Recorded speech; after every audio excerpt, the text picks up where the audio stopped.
Bienvenue sur le podcast de l'UNOCEL. Le label qualité des colonies de vacances, voyages scolaires et séjours linguistiques. Bonjour et bienvenue dans le podcast de l'UNOCEL. L'UNOCEL, c'est l'Union nationale des organisateurs de séjours éducatifs, linguistiques et de formation en langue. Nous sommes le label qualité de référence des organisateurs de colonies de vacances, voyages scolaires et séjours linguistiques, et ce, depuis 1978. Il est toutefois important pour l'UNOCEL d'être plus qu'un label qualité et d'offrir également un lieu d'échange afin qu'on puisse tous grandir, vous, auditeurs, nous, ainsi que nos adhérents et leurs équipes. Aujourd'hui, nous recevons Célia, Corentin, Tommy, Justine et Bertrand. Bonjour à tous. Bonjour. Bonjour. Je vais vous laisser vous présenter rapidement. Je m'appelle Célia et je travaille à Duringa depuis 10 ans en tant qu'animatrice, directrice de centre et désormais au siège. Du coup, je vise à continuer à faire des séjours chouettes et à l'amélioration de ceux-ci. Voilà, que ce soit en séjour ou en classe découverte. Moi, du coup, je suis à Joringa depuis 6-7 ans maintenant. J'ai commencé animateur, après directeur de colo, et puis maintenant, je suis directeur d'un centre permanent qu'on a à Autlus, en Savoie. Du coup, je dirige le centre. J'ai une équipe de personnel technique qui s'occupe un peu de la cuisine, le ménage. J'ai après des classes découvertes, surtout au printemps, on doit recruter beaucoup d'animateurs, et je dirige aussi des colos sur les vacances. Eh bien, moi, je m'appelle Tommy, donc. Après quelques pérégrinations vers l'ouest, dirais-je, je travaille maintenant comme responsable de la communauté des animateurs chez Verdi Hello. Bonjour, donc je m'appelle Justine, je travaille chez Viva depuis 8 ans, d'abord en tant qu'animatrice et puis directrice de séjour, mais également en soutien sur quelques tâches au siège, notamment RH, recrutement, mais également statistiques séjour. Donc, je m'appelle Bertrand, j'ai la responsabilité du recrutement des équipes qu'on peut avoir en séjour, en classe découverte et en journée récréative. Et j'assure également le suivi de nos séjours et des directeurs, directrices qu'on a sur nos différents séjours. Ensemble, nous allons parler de la création d'une cohésion de groupe en colonie de vacances. Ce podcast s'inscrit dans notre cycle de réflexion sur l'expérience du collectif en séjour éducatif et sur l'importance de ce collectif. Nous avons déjà travaillé ensemble sur cette thématique et notamment sur le collectif d'animateurs lors de notre dernier Forum des jeunes, notre événement qui regroupe les jeunes collaborateurs de nos adhérents autour d'une thématique. Vous pourrez retrouver un résumé en barre description.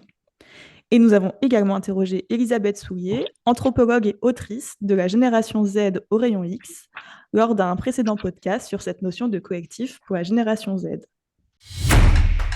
Vous écoutez le podcast de l'UNOCEL.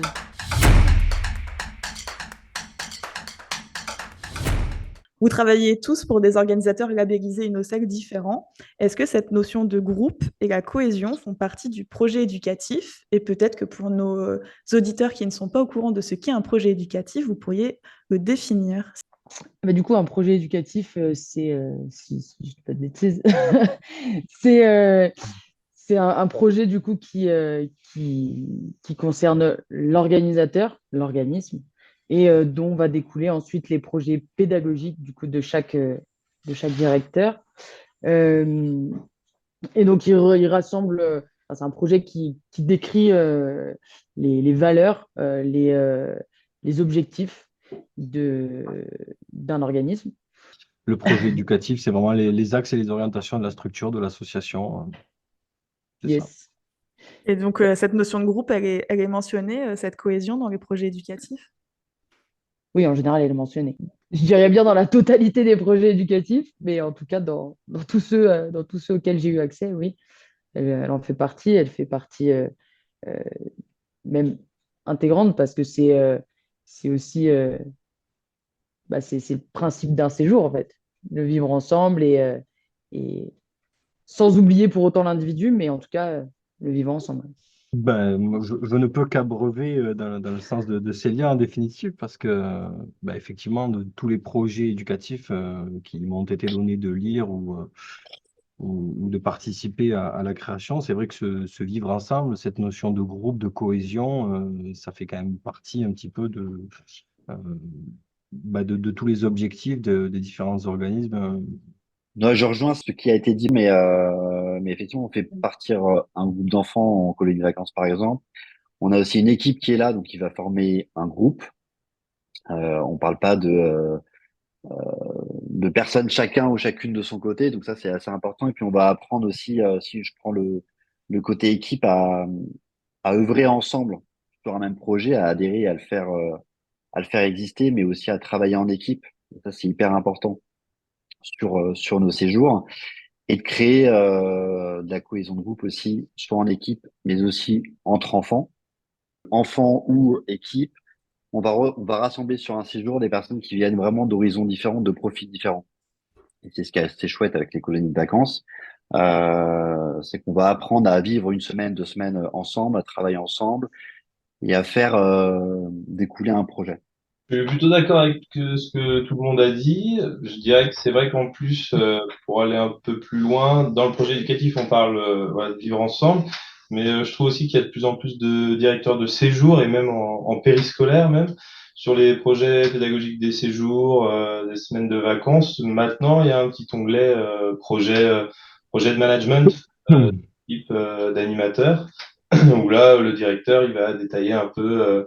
Donc, il y a bien sûr au-dessus ces objectifs par rapport aux enfants, avec toujours la grande ligne. Maintenant, on retrouve ça dans tous les projets pédagogiques, le vivre ensemble. On n'en voit plus trop des projets sans ça. Et maintenant, il y a de plus en plus ouais, le projet de management du directeur, ce qu'il prévoit de faire avec l'équipe, comment fonctionner avec eux, est-ce qu'il prévoit de faire des jeux, comment il va communiquer avec chacun, comment il va accueillir les stagiaires, comment on met une grille d'évaluation du stagiaire, etc. Est-ce qu'il met des tuteurs pour les stagiaires, un animateur un peu plus expérimenté, etc. C'est vrai que maintenant, on en parle même dans nos projets pédagogiques directement. Toujours aligné. Et en effet, je pense que le collectif s'inscrit dans trois dimensions. Dans le séjour de vacances, on a d'abord les enfants. Là, l'enjeu, il va être double. Ça va être de réussir à les faire s'épanouir individuellement, mais aussi en collectivité. La deuxième dimension, ça va être, comme Corentin vient de le mentionner, sur l'équipe, le management d'équipe, donc l'équipe pédagogique. Et le troisième niveau, je pense que ça va être sur l'équipe encadrante au global, que ce soit le directeur avec ses animateurs, mais également avec le personnel, agent technique, cuisinier, etc. Mais aussi la relation, la collaboration avec le siège. C'est ce tout, en fait, qui va faire un vivre ensemble agréable pour toutes les parties prenantes du séjour. Les programmes des séjours sont élaborés en amont. Est-ce qu'ils sont façonnés de manière à créer une âme commune, une cohésion de groupe, juste au niveau des activités déjà qui sont proposées? Sur un séjour, un séjour, si tu enlèves le côté activité où l'enfant peut avoir le choix ou alors il s'inscrit pour telle ou telle activité, tu as quand même des moments qui vont les rassembler, soit une bonne partie, soit tous ensemble. Si je te parle des repas, des veillées ou un grand jeu par exemple dans la semaine, ça va être des moments assez forts où on va avoir cet esprit de groupe et on va pouvoir faire quelque chose avec ce groupe et même mélanger, pour le coup, des enfants qui se connaissent pas forcément, soit avant le séjour, soit pendant le séjour, parce qu'ils sont dans des activités différentes de la journée, à se rencontrer, à créer du lien et aussi du coup à pouvoir profiter d'enfants ou même dans les équipes de personnes qu'ils n'ont pas l'occasion de voir entre guillemets dans leur environnement au quotidien. Je suis d'accord avec Bertrand. C'est vrai que nous, bah, on a beaucoup de séjours différents. Des fois où c'est des séjours où on peut s'inscrire aux activités la veille, où ils choisissent déjà une liste d'activités. Et après, c'est le directeur qui fait le planning, qui réserve les prestataires. Et après, on a tous les temps de vie quotidienne où les enfants sont ensemble au repas. Et du coup, Bertrand, il parlait voilà, des moments où il y a la plupart des enfants tous ensemble, en grand groupe. Ça, c'est voilà, très, très important aussi que chaque enfant apprenne à vivre là-dedans sur le centre et sur n'importe quel lieu où il va y avoir le séjour. Mais il y a aussi dans ce collectif plusieurs collectifs, c'est-à-dire que à table, on n'est pas, par exemple, 100 enfants sur la même table. On va avoir souvent des tables de 8, des tables de 6, et ça, c'est déjà un collectif. On a déjà un groupe là à 8. Exemple, quand on amène les plats à table, c'est pas que les enfants se jettent dessus, mais qu'il y en ait un qui propose de servir les autres. Exemple tout simple. Et du coup, là, on a déjà du vivre ensemble au sein d'un groupe. On n'a pas besoin d'avoir tous les enfants d'un coup. Donc, c'est déjà quelque chose qu'on peut détailler là-dedans, où c'est hyper intéressant, je trouve, les petits groupes. Et après, bien sûr, apprendre aux enfants à vivre dans des groupes un peu plus grands, ce qui permet aussi de mélanger, par exemple, les tranches d'âge. Ça peut être sympa, parce que souvent, les petits mangent ensemble, les grands mangent ensemble. Il y a rarement du mélange à table. En tout cas, sur mon centre, on a plusieurs services et souvent les petits mangent avant les grands, parce qu'on n'a pas assez de place sinon. Du coup, c'est ça qui est sympa à table d'avoir des petits groupes. Et après, c'est vrai que sur les grands jeux, ça c'est hyper sympa quand on a des grands, on fait des grandes équipes et dans les équipes, il y a des enfants de 6 ans et à la fois des jeunes de 17 ans qui vont s'occuper des plus petits, etc. Et ça, c'est hyper intéressant à mettre en place quoi, pour voir un peu tout ce qui va se passer. Et au-delà des âges, après, bah, le vivre ensemble, c'est aussi, on a des enfants qui viennent de tout type de milieux. Donc voilà, on a plein de portes d'entrée sur le collectif, quoi, et sur le vivre ensemble. Donc, tout Je dirais que, en effet, si on part sur une semaine de séjour, c'est une semaine de rencontres infinies pour les enfants, surtout sur les centres qui accueillent un certain nombre de jeunes. La première rencontre, ça va être voilà, dans la chambre. J'ai réussi à mettre avec un copain que j'ai rencontré dans le car, mais je connais pas les autres. Et là, ça va être le travail de l'animateur, de les faire se rencontrer, de les faire discuter, de créer du lien avec eux, mais aussi entre eux, pour qu'ils puissent apprendre à mieux se connaître pour passer la semaine ensemble. Et puis après, il y a d'autres rencontres qui se font, en effet, en mélangeant les âges, à table, sur les moments de vie quotidienne qui ont leur importance, mais aussi sur les activités, comme disait Bertrand, où ils ont l'occasion de les choisir. Là, pour le coup, ils font des rencontres d'intérêt. Voilà, c'est des enfants qui ont les mêmes intérêts qu'eux pour tel sport, telle activité. Ça permet de se rencontrer dans un autre cadre et de les rassembler, un peu comme les tout petits qu'on a à la maternelle qui se jettent sur le même feutre et qui se rendent compte qu'ils aiment tous les deux la même couleur. Ils deviennent meilleurs copains. On a un peu cette dynamique-là chez les enfants de tout âge et ça, on arrive aussi à le faire par intérêt et c'est hyper important. Bah, ouais, juste, effectivement, ouais, je rejoins Corentin sur le fait que, bah, euh, en tout cas, nous, les programmes sont vraiment faits en avance et souvent, il y a plusieurs séjours, mais on essaye, bah, par exemple, on a un centre où il y a 300 enfants et du coup, on essaye quand même dans la semaine de faire des choses avec tout le monde, ce qui n'est pas évident, mais c'est d'autant plus chouette quand on y arrive, quoi. Ça peut être ouais, des grands jeux ou aussi, ouais, comme tu disais, Bertrand, des veillées, des, euh, des grands jeux en veillée ou des cabarets ou ce genre de choses qui marchent bien et qui permettent de faire rencontrer tout le monde. Vous parlez d'inscription la veille des activités ou de laisser choisir les activités. Les participants, ils peuvent collectivement aider à l'élaboration d'un programme de séjour d'une semaine, par exemple. Ils peuvent proposer des activités et derrière, vous dites oui, non. En amont du séjour, pardon, non. Après, par contre, ça. proposer une veillée ou proposer un jeu, ça peut aussi être sur un séjour ado. Tiens, bah, il y a un jeune qui a vu une pub pour quelque chose. Ah, bah, ça serait cool si on le faisait. Voilà. Et si on a du budget qui peut être alloué pour faire une activité autre avec tout le groupe ou avec ceux qui veulent, ou on peut s'adapter, ouais. C'est pas fermé. Mais sur les séjours à l'étranger, les directeurs ont le contact de tous les jeunes et le directeur va avec ses animateurs, prospecter un petit peu sur bah, le pays dans lequel ils vont aller. Et il y a alors, j'en ai jamais fait, mais c'est quelque chose dont j'ai entendu parler. Et a priori, il y a une journée ou plusieurs demi-journées sur lesquelles les jeunes se renseignent et soumettent l'idée. Et du coup, ils font une journée choisie par les jeunes, quoi. Il me semble. Je pense que tu peux toujours avoir un séjour avec un programme préétabli, mais avec toujours un petit peu des cases, entre guillemets, libres, qui peuvent euh, laisser la place à des idées d'enfants, de jeunes, mais d'animateurs ou d'animatrices aussi, tout simplement.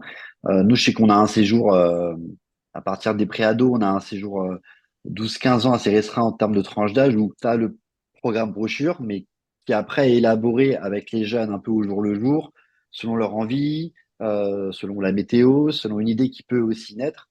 Et ça, on va laisser justement ce côté un peu programme à la carte en prenant en compte une liste d'activités de base qu'on propose au programme et en brochure pour quand même qu'il y ait un peu de contenu avant que l'enfant et le jeune y Ouais. partent. Mais ensuite, sans rentrer du côté en amont, je pense que même les retours des séjours qu'on peut avoir, si on fait des petits sondages, des questionnaires de satisfaction ou même des petits forums pendant le séjour, on peut avoir un peu de retour d'enfants et de jeunes, peut-être pas immédiatement sur le séjour, mais en disant, OK, l'an prochain, Ça peut ouvrir des idées pour développer tel séjour, changer telle activité, ajouter, je sais pas, une destination ou un lieu d'hébergement qui n'était pas forcément prévu. Et du coup, tu améliores un peu d'année en année ou tu modifies ton programme avec les retours concrètement des jeunes, mais aussi de ton équipe. J'allais dire même sur des séjours ados, ça arrive que des jeunes mènent une veillée ou une activité qui leur tient à cœur ou qu'ils ont vu sur un autre séjour et qu'ils avaient envie de partager avec le groupe. Et voilà, la porte est ouverte pour eux aussi, peut-être des futurs animateurs, et c'est cool, quoi. Oui, c'est déjà arrivé. Ouais. Nous, c'est vrai que j'y ai pas pensé, mais sur mes séjours et on a plusieurs copains directeurs qui le font. On fait des agoras avant le repas, que ce soit avec les jeunes de 6 ans ou avec les jeunes de 17 ans. Et ce temps d'échange où ils sont avec un des directeurs ou un adjoint permet aussi pour le lendemain où ils parlent de la journée, c'est-à-dire que demain, il y a ça de prévu, il y a ces temps libres-là, il y a le matin, il n'y a pas d'activité, qu'est-ce que vous voulez faire? C'est hyper pratique pour après la réunion avec les animateurs. Le directeur ou l'adjoint peut leur dire, voilà, les enfants, ils ont proposé ceci.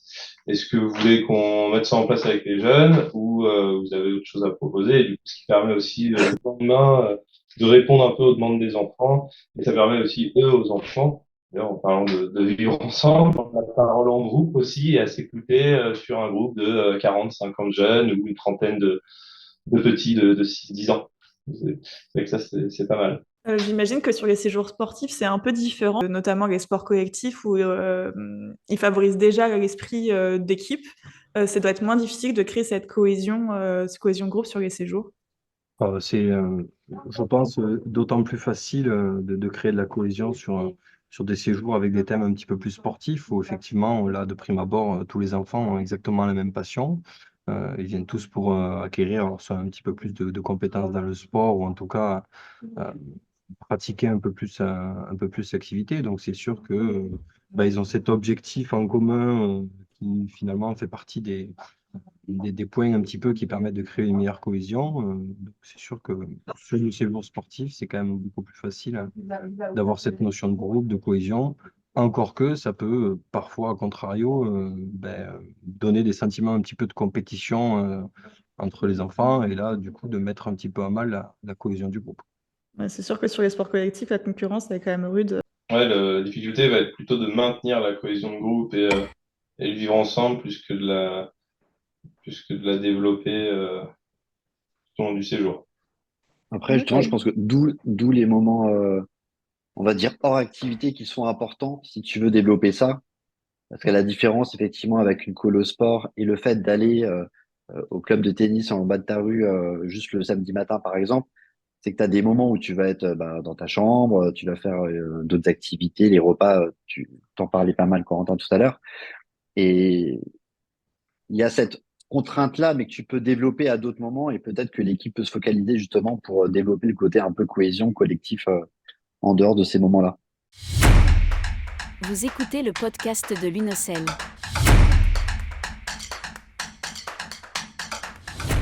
L'UNOCEL a récemment lancé une consultation auprès de jeunes qui sont partis en séjour avec un organisme labellisé UNOCEL. 40% des jeunes participants disent avoir changé d'attitude pendant le séjour, de s'être détendus. Tu me disais tout à l'heure, Justine, c'est aussi le rôle et le travail de l'animateur de les faire se sentir bien et de les faire aussi se rencontrer. Comment vous faites pour que les participants se sentent à l'aise et participent activement au séjour? Vous avez parlé de soirées, de jeux brise-glace, etc. Des challenges sur la durée. Comment vous faites pour créer cette cohésion et pour aider les enfants à s'insérer dans le séjour? On essaie d'intervenir à plusieurs échelles. Je pense que le début du séjour, quel que soit l'âge de l'enfant et s'il a déjà fait des séjours de vacances ou pas, il y a une attention particulière à lui porter. Ça passe d'abord par beaucoup d'écoute, en petits groupes, en individuel, et ensuite on élargit au groupe de la chambre, et puis ensuite la première activité arrive, on rencontre de nouvelles personnes. Et les moments privilégiés pour les animateurs, en fait, pour créer ce lien, c'est les moments hors activité, la vie quotidienne, où ils ont vraiment cette casquette d'accompagnant et vivent le séjour avec eux, plutôt que les activités où là, ils vont être dans une posture d'animation. Ils vont peut-être avoir moins d'écoute personnalisée aux enfants, encore que c'est leur travail. Mais voilà, la vie quotidienne, c'est l'endroit idéal pour apprendre à écouter les enfants, aussi des enfants qui ne sont pas dans leur chambre. des enfants qui ne connaissent pas. Un enfant va pouvoir libérer sa parole plus facilement avec un animateur plutôt qu'un autre, peut-être avec le directeur, peut-être au contraire surtout pas le directeur. Donc c'est important d'avoir cette démarche d'écoute auprès de tous les enfants, de travailler la cohésion en petits groupes avant d'élargir. Et ensuite, c'est également pour ça que les temps forts, les grands jeux, les veillées, on les fait pas dès le début du séjour. Il faut d'abord qu'ils se rencontrent, qu'ils se connaissent, et qu'ils apprennent à passer des moments agréables ensemble en petits groupes avant d'être en grand groupe, où là, l'excitation est à son apothéose pour les enfants et ils se rendent compte que ça y est, leurs peurs se sont évaporées et tout le monde est là pour passer le meilleur séjour possible.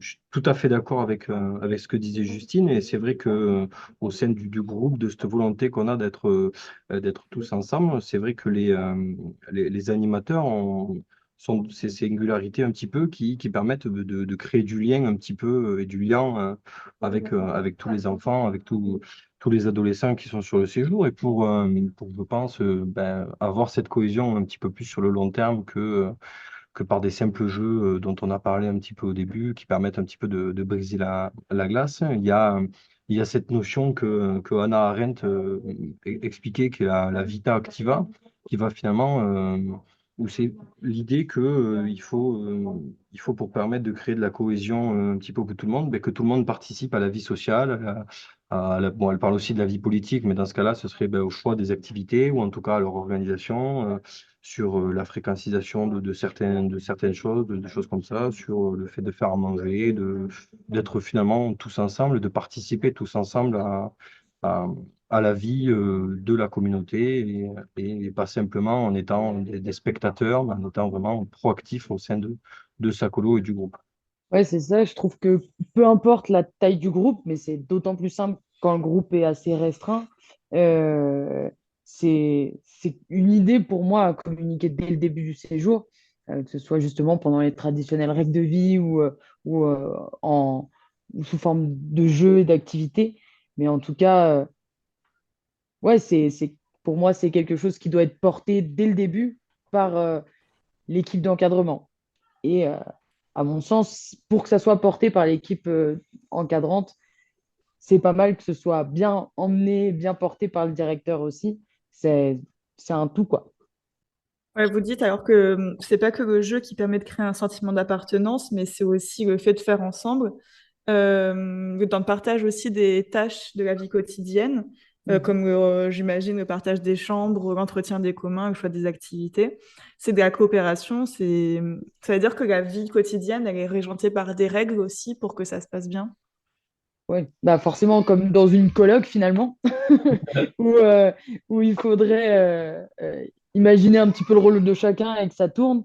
Euh, Par exemple, bah, moi, je vous donne l'exemple d'un séjour, mais on a un séjour avec des ados qui m'est arrivé de diriger, où il y a, bah, justement, on fait 4 groupes pour la vie quotidienne. On a un groupe de 32 jeunes, et un jour, c'est un groupe de 8 qui fait à manger, puis le lendemain, ils vont faire cleaner le camp.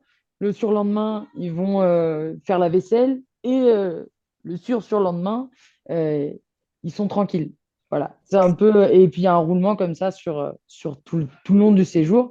Et effectivement, on sent une cohésion entre eux tous, mais aussi en vie quotidienne, bah, mine de rien, si ceux qui devaient débarrasser n'ont pas débarrassé, bah, les autres ne peuvent pas faire la vaisselle, et du coup, ça retarde tout, et ainsi de suite.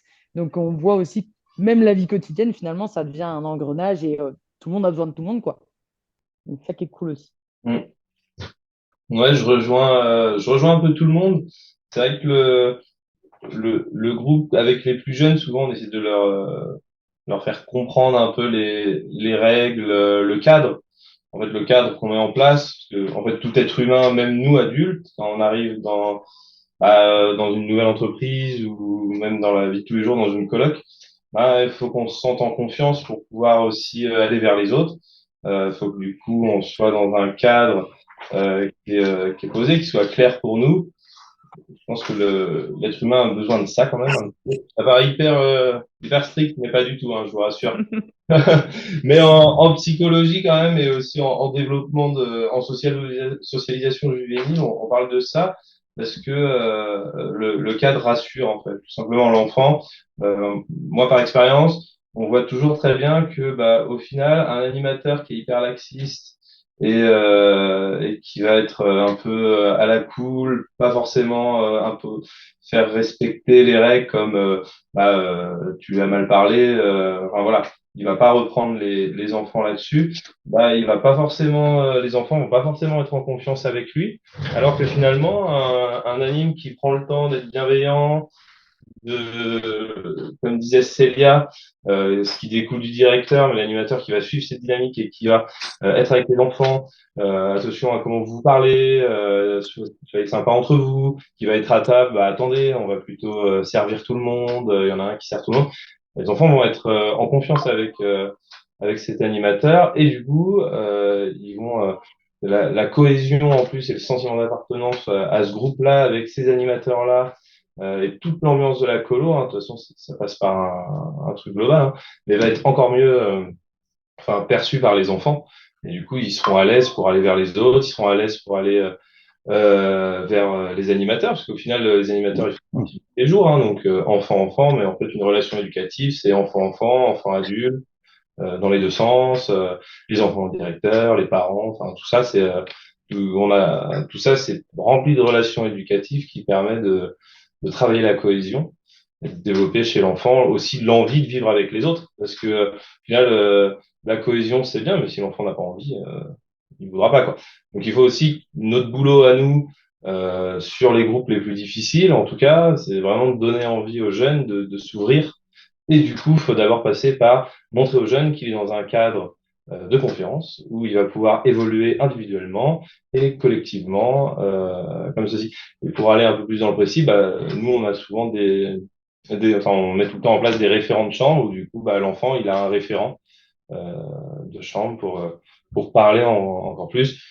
Du coup, l'idée, ce qu'on dit à nos référents, attention, faut pas briser le lien avec votre jeune votre jeune référent, parce que de base, après, il faudrait qu'il aille voir un autre animateur, donc reconstruire ce lien pour qu'il soit en confiance et réussir à s'ouvrir auprès d'un autre animateur ou animatrice, hein, bien sûr. Tu disais qu'il y en a certains des enfants qui n'avaient pas forcément envie. Quand vous êtes face à un récalcitrant, que ce soit pendant une activité ou pendant la vie quotidienne, comment vous arrivez à l'entraîner dans ce collectif et de le remettre un peu avec les autres? On l'attache aux autres enfants, vous savez, c'est plus facile. Tu vas être coupé au montage. Ça sera censuré. Non, pour le coup, ça devient de la discussion individuelle pour essayer justement un petit peu de creuser pourquoi l'enfant ne veut pas. Enfin, il y a forcément une raison, quelle qu'elle soit. Et après, il arrive parfois qu'il ne veuille pas nous la dire, hein. Mais c'est ouais, c'est en insistant, mais doucement. Enfin, comment dire? Pas en insistant, du coup, mais discussion individuelle. Et justement, commencer par créer un lien en one-one pour après arriver à intégrer le jeune à tout le reste du groupe, quoi, et que ça fonctionne. Alors, bon, Vas-y, Corentin, pardon. Non, vas-y, j'ai déjà beaucoup parlé. De toute façon, j'ai bien compris que.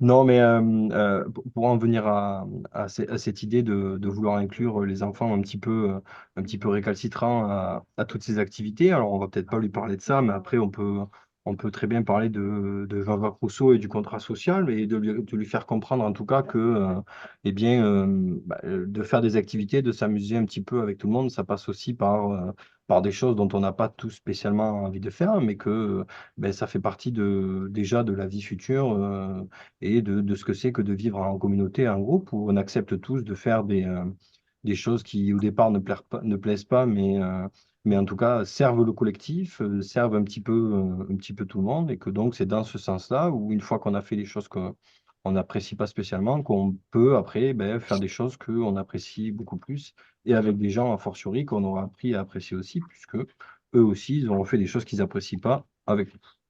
Oui, en effet, je suis plutôt d'accord. Cette discussion privilégiée avec l'enfant, en ayant créé du lien en amont, ça va peut-être permettre de débloquer la situation. Ce qui peut fonctionner parfois avec d'autres enfants, typiquement sur le rangement des chambres, où l'enfant ne souhaite pas ranger sa partie de la chambre. Ça ne le dérange pas du tout. On peut avancer tous les critères hygiéniques qu'on veut. Ça ne le dérange pas. Parfois, de changer de prisme et de lui dire, ouais, mais tu vois, les 3 autres personnes de ta chambre, ça les dérange. Par exemple, l'agent technique ne peut pas passer faire le ménage. De lui donner un autre prisme et de montrer que si ça ne le dérange pas lui, peut-être que ça obstrue le séjour de d'autres personnes. Bah, parfois, ça débloque quelque chose. Il va pas le faire dans l'instant T parce qu'il veut avoir raison jusqu'à ce qu'on parte de la chambre. Et puis après, il va le faire doucement, puisqu'il va se rendre compte qu'en effet, il n'est pas tout seul et que si aujourd'hui, il fait quelque chose qui gêne les autres, demain, il aura la parole adéquate si quelque chose le gêne pour pouvoir en parler, puisqu'il aura lui-même pris l'action dans la situation. Vous écoutez le podcast de l'UNOCEL.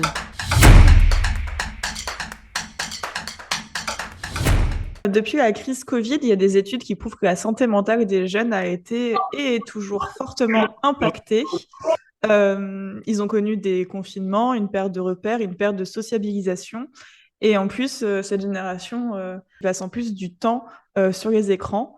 Comment faire pour les extraire de ce renfermement, les réintégrer au groupe, et leur prouver que faire partie d'un groupe, d'un collectif, ça stimule et on peut faire plein de choses. Tu as le côté un peu des connexions de sa vie de tous les jours. C'est que, enfin, je l'avais dit au départ, mais tu vas être avec des enfants, des jeunes que tu ne connais pas. Tu vas pouvoir vivre ou découvrir des activités que tu ne fais pas forcément dans ton quotidien. Tu changes de cadre. Tu peux être en bord de mer, en pleine campagne, à la montagne, au ski. C'est quand même des endroits assez sympas. Donc ça, pour le coup, pour ces enfants ou ces jeunes qui effectivement ont vécu un confinement ou qui sont avec leur téléphone, tu as quand même de quoi faire pour les tenter si je parle du côté téléphone, de le mettre un peu de côté. T'es pas chez toi dans ta chambre à t'ennuyer, à rien faire, par exemple. Et après, tu as le côté effectivement vie de groupe qui peut emmener ça. Tu as ton équipe d'animation qui est quand même de base très content d'être là et est là pour les enfants et les jeunes et qui va se bouger justement pour créer des moments sympas, des moments conviviaux et faire des choses qu'on ne fait pas chez soi et dans un environnement avec des nouvelles personnes, des nouvelles têtes. Voilà. Et ben ouais, justement, moi, je te rejoins, mais je trouve que ça passe aussi par une discussion en one-one parce que justement, depuis le Covid, ces enfants qui ont passé énormément de temps tout seuls et, euh, et on parlait, hein, pour se sentir bien dans le collectif, il faut se sentir aussi en confiance et c'est souvent du coup des enfants qui n'ont plus l'habitude du collectif et que ça met en mal-être en fait sur le séjour. Et, euh, et ouais, parce qu'effectivement, je l'ai beaucoup remarqué entre 2019 et 2021. Enfin, pour moi, le changement a été vraiment flagrant. Et, euh, et du coup, ouais, les mettre en confiance et du coup, commencer par créer un lien en one-one avant de démarrer le collectif et arriver aussi à, à convaincre, comme tu disais, avec les arguments, mais le téléphone ou la play, etc., tu peux l'avoir tout le reste de l'année. Là, profite. Après, c'est pas forcément des enfants qui ont choisi de venir en colo. Et là, du coup, c'est autrement plus difficile. Mais, euh, mais s'il n'y a pas de profond mal-être qui les empêche de rester sur le séjour, en général, ça se passe bien et ça se débloque quand même assez rapidement, justement par des activités, par des activités en grand groupe ou en plus petit, en mixant un petit peu tout ça, quoi. Le moment où vous allez rencontrer le jeune en one-one, est-ce que du coup, il y a des enfants qui, enfin, ils sont pas du tout réceptifs sur le moment, après, ils peuvent l'être, mais parce qu'ils comprennent, parce qu'il leur faut du temps aussi pour saisir la chose. Mais des fois, est-ce qu'il y en a certains, ils restent tellement butés que c'est ce qui vous pousse des fois à dire, il va jamais s'intégrer et dans ces cas-là, vous préconisez un retour à la maison. Bon, en fait, il y a, ouais, je pense que il n'y a pas de généralité. Ça dépend vraiment Ça de ce dépend qui de l'enfant. se passe avec le jeune. Ouais, c'est ça. Mm. Moi, l'été dernier, il y en a un, il voulait pas. Il avait pas enfin, il voulait vraiment pas, mais il posait pas de problème. Donc, au final, il a passé son séjour seul. Il faisait les activités, enfin, seul. Il a fait les activités avec les autres jeunes. Mais voilà, il est parti au kayak, il est parti en randonnée, etc. Mais il faisait sa petite vie tout seul, quoi. Alors, et ce qui est marrant, c'est que sur ces jeunes-là qui se mettent à l'écart, je trouve qui était peut-être pas trop le cas avant, mais il y avait pas mal de jeunes quand même qui essayaient de l'intégrer. Il y a quand même d'autres jeunes qui ont cette empathie et qui regardent, qui, tiens, lui il est tout seul, qu'est-ce qu'on peut faire pour lui, est-ce qu'on peut essayer de l'intégrer, sans même que nous on lance une dynamique de de cohésion. Il y en a déjà qui s'intéressent aux autres, hein, c'est pas perdu, hein. Et ouais, je rebondis sur ta suggestion, Élise, mais enfin, à mon sens, préconiser un retour à la maison pour un jeune qui pose pas de problème, euh, ce serait dommage. Parce que finalement, la moindre minute qu'il pourrait passer avec du collectif et justement se sortir de cet isolement, bah, c'est toujours ça de gagner. Et finalement, c'est un pas sur revenir sur ce collectif, voire de plus en plus grand. Mais en tout cas, ouais, rentrer chez lui pour que finalement il se retrouve isolé, à mon Mm, sens, c'est dommage. c'est sûr. Surtout il est déjà dans un groupe, hein, il est sur la colo, il n'est pas vraiment seul.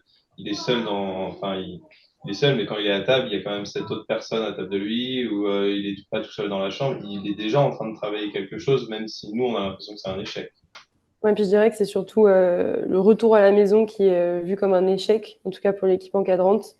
Il faut tout tenter jusqu'au bout de la semaine, jusqu'au bout du séjour, si c'est pas une peine grave pour lui. Et puis là, pareil, exemple, un séjour récent au ski, un ado qui était plus âgé, un pré-ado qui était plus âgé que les autres, qui s'exclut, qui s'auto-exclut dès le début, que nous, de nos yeux d'animateurs et de directeurs, on voit exclu et à l'écart. Au final, en creusant un peu, au bout du troisième, quatrième jour, on se rend compte qu'en fait, dans sa chambre, ça se passe très bien, mais dès que l'animateur rentre, il fait son rôle d'exclu. Donc ça se passe bien, ça se passe bien, et en fait, il se révèle le dernier jour de la semaine, activité bracelet avec les plus petits, hyper pédagogue, et c'est ce qu'il lui fallait. Et je pense qu'il faut creuser jusqu'au bout pour trouver l'angle qui va lui plaire. Et en rentrant, il n'avait pas envie de rentrer chez lui.